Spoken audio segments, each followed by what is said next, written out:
atong lutuon karon mo ni yung fried rice kasi gusto ko ganito magluto para sa mga apo ko, sa mga anak ko. Ito yung mga ginagamit kong hotdog, mga ingredients.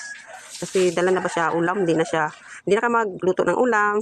Ganito na lang ito yung mga ingredients na ginagawa ko, ahos, carrots, sibuyas, bombay, saka yung patatas, hinihiwa-hiwa ko lang ng konti-konti. Tapos guys, may sibuyas pa na dahunan. Ito yung mga preparation ko, yung itlog isa. Ito na, nagluto na ako guys. Yan. Tapos ko lang yung itlog dyan, mikos-mikos ko lang para liit-liitin ko ba, para mahalo siya sa sibuyas at saka sa mga dyan, bawang. Ayun.